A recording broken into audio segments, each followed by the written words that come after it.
Hello students, your subject is International Business Management and today's topic is form of protection. Form of protection के बारे में आज हम discuss करेंगे। Basically form of protection की जब हम बात कर रहे हैं ये in the reference of international business बात कर रहे हैं, ठीक है। जो हम फॉर्म ऑफ प्रोटेक्शन की बात कर रहे हैं वो in the reference of international business. अब बेसिकली हम प्रोटेक्शन फॉर्म की हमें रिक्वायरमेंट क्यों होती है कि जब हम कोई भी डोमेस्टिक कंट्री जो होती है वो अपने कंट्री के डोमेस्टिक बिजनेस को प्रोटेक्ट करने के लिए प्रोटेक्शन फॉर्म का यूज करती है। अब क्यों प्रोटेक्ट वो करेगी कि सपोज करो उन्होंने मैक्सिमम आपका इंपोर्ट अलाउ कर दिया, ठीक है। मैक्सिमम जो आपकी एमएनसीज है वो आपकी कंट्री के अंदर आ रही है, ठीक है। जिससे क्या हो रहा है कि जो आपका अपना डोमेस्टिक बिजनेस है वो उनकी वजह से कहीं ना कहीं अफेक्ट हो रहा है, ठीक है। तो उन सबको प्रोटेक्ट करने के लिए जो भी आपकी डोमेस्टिक कंट्रीज होती हैं वो कुछ फॉर्म ऑफ प्रोटेक्शन यूज करती हैं, जिससे कि क्या होता है कि जो भी आपका इंपोर्ट होता है या जो भी आपका प्रोडक्ट आउटसाइड द कंट्रीज आता है, ठीक है, उस पर कुछ लिमिट लगी रहे, ठीक है। और साथ के साथ जो कंट्री की डोमेस्टिक आपकी इंडस्ट्रीज हैं उन्हें भी कुछ वहां पर वो हार्मफुल ना वो भी आपकी वहां पर प्रोटेक्ट रहे। तो जब हम फॉर्म ऑफ प्रोटेक्शन की बात करते हैं तो सबसे पहले हम इसमें डिस्कस करेंगे आपके टैरिफ बैरियर्स और आपके नॉन टैरिफ बैरियर्स। सबसे पहले हम डिस्कस करेंगे टैरिफ बैरियर्स और उसके बाद करेंगे हम नॉन टैरिफ बैरियर्स। तो सबसे पहले इसमें लिखा हुआ है tariff and non tariff barriers. Basically जो भी आपके टैरिफ बैरियर्स होते हैं वो बिटवीन द टू कंट्रीज लगते हैं, जिन जिन कंट्रीज के बीच में आपकी एक्सटर्नली ट्रेड होती है, जिन जिन कंट्री के बीच में आपकी इंटरनेशनली ट्रेड होती है। तो वहां पर हम क्या करते हैं, वहां पर हम कुछ टैरिफ बैरियर्स लगाते हैं और कुछ हम नॉन टैरिफ बैरियर्स वहां पर इम्पोज करके चलते हैं। जो हमारे टैरिफ बैरियर्स होते हैं वो basically in the form of आपकी कस्टम ड्यूटीज होते हैं, ठीक है। वो basically in the form of आपके टैक्सेस होते हैं, आपकी एक तरीके से एंटी डंपिंग ड्यूटीज होती है, जो कि सीधा क्या करता है कि जो आपका डोमेस्टिक जो आपका कंट्री है, जिस कंट्री के अंदर आपका आउटसाइड से प्रोडक्ट आ रहा है, तो वो क्या करता है जिस कंट्री से प्रोडक्ट आएगा वो उसके ऊपर जो है आपके जो टैरिफ्स होते हैं वो उन्हें इम्पोज वहां पर करके चलते हैं। और जो हम बात करते हैं non tariff barriers, non tariff barriers basically हम क्या करते हैं कि यहाँ पर हम उनके ऊपर मॉनेटरी टर्म में कोई चार्जेस जो है हम वहां पर उन्हें इम्पोज नहीं करते हैं। मॉनेटरी टर्म में हम क्या करते हैं जैसे कि उनका जो कोटा होता है, कोटा हमने फिक्स कर दिया कि आप इस कोटे से ज्यादा हमारे यहाँ पर प्रोडक्ट्स या जो भी सर्विसेज हैं आप उन्हें इम्पोर्ट नहीं कर सकते, या उनकी एक हम लिमिट सेट कर देते हैं, या अपने कोई प्रोडक्ट है उसका स्टैंडर्ड सेट कर देते हैं कि ये प्रोडक्ट हमारे स्टैंडर्ड के अकॉर्डिंग है तो आप यहाँ पर इसे इंपोर्ट कर सकते हो, अदरवाइज नहीं। तो ये सारी की सारी चीजें आपकी क्या है, ये बेसिकली आपकी फॉर्म ऑफ प्रोटेक्शन है, जिससे कि आप क्या कर सकते हो हम कि जो हमारी डोमेस्टिक इंडस्ट्रीज होती हैं हम उन्हें सेव कर सके, अपने डोमेस्टिक इंडस्ट्रीज को हम प्रोटेक्ट कर सके। अब सपोज करो हम टैरिफ बैरियर्स नहीं लगाए, जो आउटसाइड कंट्री से प्रोडक्ट हमारे यहाँ पर आता है, तो वो क्या करेंगे कि जब टैरिफ बैरियर नहीं लगेगा, जो सीमावर्ती शुल्क होता है वो उन पे इम्पोज नहीं होगा, तो वो नॉर्मली क्या करेंगे कि जो भी अपना प्रोडक्ट होगा उसे एक कम रेट पर कंट्री के अंदर आके सेल आउट करेंगे। जब कम रेट पर वो सेल आउट होगा तो वो बेसिकली हार्मफुल हो जाएगा जो हमारी डोमेस्टिक इंडस्ट्रीज होती है, ठीक है। तो अब इसमें नीचे लिखा हुआ है tariff barriers. Basically tariff is a custom duty और a tax on product that move across border. Simply जो मैंने आपको बताया है, जो बेसिकली टैरिफ क्या होती है, एक कस्टम ड्यूटी होती है, ठीक है, जो कि इंपोर्ट करने वाले कंट्री के ऊपर लगाई जाती है। टैक्सेस होते हैं कब लगाए जाते हैं कि जब आपके जो भी गुड्स या सर्विसेज होते हैं वो across the boundary of country आपके होते हैं, कि यहाँ से यहाँ और यहाँ से यहाँ ये प्रोडक्ट मूव कर रहा है अक्रॉस द बॉर्डर। तो वहां पर हम क्या करते हैं, वहां पर हम आपके जो टैरिफ्स होते हैं हम टैरिफ्स को वहां पर इम्पोज करके चलते हैं। अब जब हम टैरिफ्स की बात करते हैं तो आपके कुछ टाइप्स हैं, टाइप्स ऑफ टैरिफ बैरियर्स। कि कौन कौन से टैक्स बैरियर्स जो होते हैं हम इम्पोज करते हैं जो इंपोर्टेड कंट्री आपका होता है। तो सबसे पहला है आपका specific duty. Specific duty basically आपकी डिपेंड होती है, या बेसिकली स्पेसिफिक ड्यूटी जो आपकी लगाई जाती है वो किसी भी प्रोडक्ट के कैरेक्टरिस्टिक्स के लिहाज से वो लगाई जाती है। ठीक है, कैरेक्टरिस्टिक्स के लिहाज से कैसे लगाई जाएगी कि आपके प्रोडक्ट का साइज क्या है, आपके प्रोडक्ट का वेट क्या है, जो भी साइज है जो भी वेट है उसके अकॉर्डिंग हम वहां पर स्पेसिफिक ड्यूटी जो होती है उसे हम लगाकर चलते हैं। इसमें सिंपल लिखा हुआ है based on physical characteristics of goods when a fixed sum of money keeping in view the weight और मेजरमेंट ऑफ अ कमोडिटी। तो सिंपली है स्पेसिफिक ड्यूटी कहां पर लगाई जाती है कि जो भी आपका प्रोडक्ट होता है, ठीक है, उसकी जो भी वेट है, ठीक है, उसका जो भी साइज है उसके बिना पर हम स्पेसिफिक आपकी ड्यूटी लगा के वहां पर चलते हैं। उसके बाद आपका जो सेकंड है वो है एड वैल्यू ड्यूटी। सेकंड क्या है? Ad value duty. जो एड वैल्यू ड्यूटी जो बेसिकली होती है वो इसमें लिखा हुआ है कि these duties are imposed according to the value when a fixed percentage of value of a commodity is added as a tariff known as value duty.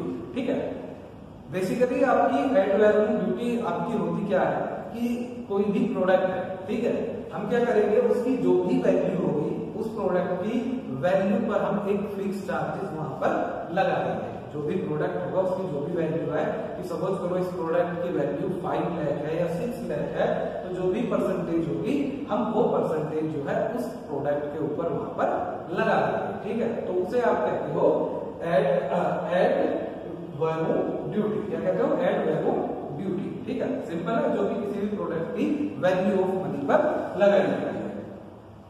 Third one है आपका कंबाइंड और कंपाउंड ड्यूटी। थर्ड है आपकी combined और compound duty. जो combined और आपकी compound duty होती है ये बेसिकली आपका कॉम्बिनेशन होता है आपका स्पेसिफिक ड्यूटी का, और दूसरा क्या होता है जो आपकी एड वैल्यू ड्यूटी आपकी होती है। ठीक है, इसमें सिंपल हमने लिखा हुआ है कि it is a combination of specific duty and ad value duty on a single product. यहाँ पर हम क्या करते हैं कि जब हम दोनों को दोनों टाइप की हम ड्यूटी लगाते हैं, आपकी स्पेसिफिक भी और एड वैल्यू ड्यूटी भी वहां पर हम लगाते हैं, तो उसे हम कहते हैं आपका कंबाइंड ड्यूटी, या हम उसे कहेंगे आपकी कंपाउंड ड्यूटी। अब कैसे कि कोई भी प्रोडक्ट है, हमने क्या करा उसकी जो एक वैल्यू है उसके ऊपर भी हमने वहां पर चार्जेस लगाए हैं। दूसरा हमने क्या किया, साथ के साथ उसके जो भी वेट है या जो भी उसका मेजरमेंट है हम दोनों के ऊपर वहां पर टैक्सेस अपनी ड्यूटीज होती है वो हम लगा के चलते हैं। अब ये जितनी भी आपकी ड्यूटीज होती हैं ये मेनली इनका दो पर्पस होता है। एक तो जो आपकी गवर्नमेंट होती है उसका रेवेन्यू जनरेट होता है, और साथ के साथ हम क्या करते हैं कि जो हमारी अपनी डोमेस्टिक इंडस्ट्रीज होती हैं या हमारी अपनी डोमेस्टिक फर्म्स होती हैं, हम उन्हें वहां पर एक तरीके से काउंटर करके चलते हैं, उन्हें हम प्रोटेक्ट करके चलते हैं। नेक्स्ट वन है आपका स्लाइडिंग स्केल ड्यूटी। नेक्स्ट है आपका sliding scale duty. Sliding scale duty के अंदर क्या लिखा हुआ है कि the import duty which vary with the price of commodity are called sliding scale duties. देखो जो आपकी स्लाइडिंग स्केल ड्यूटीज जो होती है हम उसे प्रोडक्ट के प्राइस के हिसाब से चेंज करते रहते हैं। जो आपका स्लाइडिंग स्केल ड्यूटी होती है प्रोडक्ट के प्राइस के हिसाब से हम उसे चेंज करते हैं, क्योंकि क्या होता है कि कभी कोई प्रोडक्ट आपका चीप हो जाता है, कभी कोई प्रोडक्ट आपका लो रेट में हो जाता है। उसका रीजन आपको कुछ भी हो सकता है, जैसे कि इसमें लिखा हुआ है एग्रीकल्चर प्रोडक्ट्स होते हैं और जो उनके जो प्राइस होते हैं फ्रीक्वेंटली वेरी करते हैं, फ्रीक्वेंटली वो उनके प्राइसेस चेंज होते हैं। क्यों चेंज होते हैं? कि ड्यू टू द आपके नेचुरल फैक्टर, कि क्या कभी बारिश ज्यादा बढ़ जाती है, कभी आपका फ्लड आ जाती है, कभी आपके एक तरीके से सूखा वहां पर पड़ जाती है। तो उस केस में क्या होता है कि these are the natural factors which affect the production of agriculture products. ये जो आपके फैक्टर्स होते हैं ये आपका जो एग्रीकल्चर एग्रीकल्चर प्रोडक्ट होता है उसे अफेक्ट करते हैं। तो इसलिए बेसिकली जो आपकी स्लाइडिंग स्केल ड्यूटीज जो होती हैं वो हम किसके ऊपर इम्पोज करते हैं, वो हम एग्रीकल्चर प्रोडक्ट के ऊपर इम्पोज करते हैं। साथ के साथ अदर प्रोडक्ट्स में भी ये आपकी एप्लीकेबल होगी कि जहां पर प्रोडक्ट के जो प्राइस हैं वो आपके डाउन होंगे, प्रोडक्ट के प्राइस जो है बढ़ रहे हैं घट रहे हैं, उसके हिसाब से इसे लगाते हैं। नेक्स्ट है आपकी काउंटर वैल्यू ड्यूटी। नेक्स्ट है आपकी counter value duty. Counter value duty basically क्या होती है, it is imposed on certain imports where product are subsidised by exporting government. Actually होता क्या है कि जब आप क्योंकि जो डिफरेंट डोमेस्टिक कंट्रीज होते हैं, ठीक है, वो क्या करते हैं अपने एक्सपोर्ट को प्रमोट करने के लिए जो उनके प्रोडक्ट्स होते हैं वो उनके ऊपर सब्सिडी वहां पर देकर चलते हैं। क्या करते हैं, वो वहां पर सब्सिडी देकर चलते हैं, जिससे कि क्या होता है कि वो प्रोडक्ट आपका चीप रेट पर हो जाता है, प्रोडक्ट कम रेट पर हो जाता है, और वही प्रोडक्ट को वो आपकी जो कंपनीज होती है किसी दूसरे कंट्री के अंदर जाकर उसे हाई वैल्यू में या हाई प्राइस में वो उसे सेल आउट करती है। तो इसलिए क्या होता है कि जो एक्सपोर्टिंग जिस कंट्री में आपसे एक्सपोर्ट करते हो, तो जो वो एक्सपोर्टिंग कंट्री जो होगा वो इंपोर्टिंग कंट्री के ऊपर जो है काउंटर वैल्यू ड्यूटी लेगा, क्योंकि उसे पता चलता है कि ये जो प्रोडक्ट हमारे यहाँ पर आ रहा है ये कहीं ना कहीं एक सब्सिडी के थ्रू आ रहा है, इस प्रोडक्ट पर इन्हें इतनी छूट मिली हुई है, तो ये इसे लो प्राइस में हमारे यहाँ पर आकर सेल आउट कर सकते हैं। तो इसलिए वो उसके ऊपर एक ड्यूटी इम्पोज करते हैं, उस ड्यूटीज को आप कहते हैं आपका काउंटर वैल्यू ड्यूटी। इसके बाद जो आपकी नेक्स्ट है वो है आपका revenue tariff. Revenue tariff basically क्या होता है, ये गवर्नमेंट ऑफ कंट्रीज जो होती है उनके थ्रू डिजाइन किया जाता है अपने रेवेन्यू को जनरेट करने के लिए। किसके थ्रू डिजाइन किया जाता है कि जो आपकी गवर्नमेंट होम गवर्नमेंट होती है उसके थ्रू डिजाइन किया जाता है कि जिससे कि वो अपना जो रेवेन्यू है वो वहां पर कलेक्ट कर सके। हालांकि ये जितनी भी फॉर्म्स आपकी होती हैं जहां पर ये ड्यूटी लगती है, ठीक है, तो उनका सारा बेसिकली कलेक्शन कहां पर आता है, वैसे नॉर्मली आपकी गवर्नमेंट के पास भी आता है, लेकिन गवर्नमेंट क्या करती है अपने स्पेशली रेवेन्यू को इंक्रीज करने के लिए आपकी रेवेन्यू टैरिफ भी वहां पर वो लगा देती है। इसके बाद आपके आते हैं एंटी डंपिंग ड्यूटी। नेक्स्ट क्या है आपका एंटी डंपिंग ड्यूटी।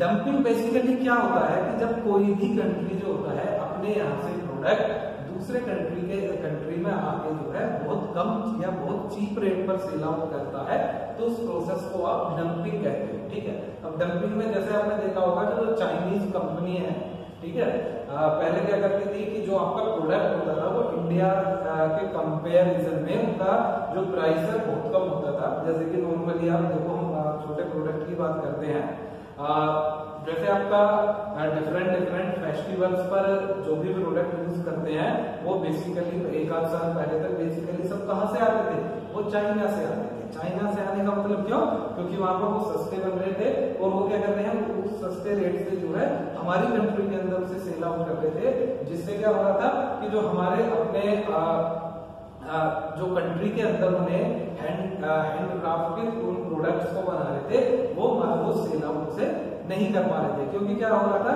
कि जो चाइनीज प्रोडक्ट है उन्हें वो कम रेट पर कंट्री के अंदर मिल रहे हैं। तो बेसिकली जो पीपल्स होते हैं, जो इंडिविजुअल्स होते हैं, उनका मेन फोकस क्या होता है कि भाई हमें कम से कम रेट में ये प्रोडक्ट मिल जाए। तो उसे प्रोटेक्ट करने के लिए एक एंटी डंपिंग ड्यूटी लगाई जाती है, एक हाई एंटी डंपिंग ड्यूटी लगाई जाती है कि भाई ठीक है आप इसे इतना सस्ता सेल आउट कर रहे हो तो हम आपके ऊपर 25%, 30% या 40% की एक एंटी डंपिंग ड्यूटी यहाँ पर इम्पोज करोगे, जिससे कि वो प्रोडक्ट भी आपके डोमेस्टिक कंट्री के अंदर जाकर एक रीजनेबल प्राइस में सेल आउट हो सके।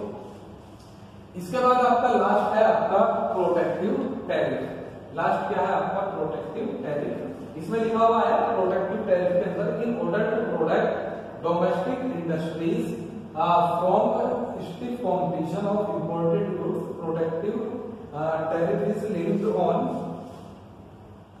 imports, ठीक है। बेसिकली हम कुछ प्रोटेक्टिव टैरिफ भी लगाते हैं, बाकी काम सबका एक ही है जितने भी आपके टैरिफ हैं कि बाहर से जो प्रोडक्ट आ रहे हैं, ठीक है, उन्हें उनका मकसद रोकना नहीं होता, बट वो एक पर्टिकुलर चीप रेट पर ही उस प्रोडक्ट को उस कंट्री के अंदर प्रोवाइड कर रहा है। अदरवाइज क्या होगा कि जो उस पर्टिकुलर कंट्री का डोमेस्टिक बिजनेस होगा वो डोमेस्टिक बिजनेस कहीं ना कहीं अफेक्ट हो जाएगा, उस डोमेस्टिक बिजनेस को वहां पे नुकसान होगा। जैसे इंडिया का एग्जांपल ले लो, मोबाइल फोन्स की आप कंपनी देख लो, क्या होगा, एक भी इंडियन कंपनी जो है वो कंपटीशन में नहीं है आज के डेट में। जितनी भी कंपनीज है, चाइना की है, आपकी साउथ कोरिया है, आपका सैमसंग है, सोनी है, वीवो है, ओप्पो है, रियलमी है, रेडमी है, सब क्या है, these are the outsider companies. इसमें भी क्या हुआ कि इन्होंने कम प्राइस पर ज्यादा आपको फीचर्स दिए, आपने वो परचेज करना स्टार्ट कर दिया, तो उससे क्या हुआ कि जो हमारी डोमेस्टिक इंडस्ट्री है उन्हें कहीं ना कहीं वहां पर नुकसान हुआ, उन्हें कहीं ना कहीं वहां पर वो उनके लिए हार्मफुल हुई। तो इसलिए डोमेस्टिक इंडस्ट्री और गवर्नमेंट रेवेन्यू जनरेट करने के लिए ये आपके टैरिफ बैरियर्स लगा के चलती है, जो कि मॉनेटरी टर्म में आपके होती है। Thank you.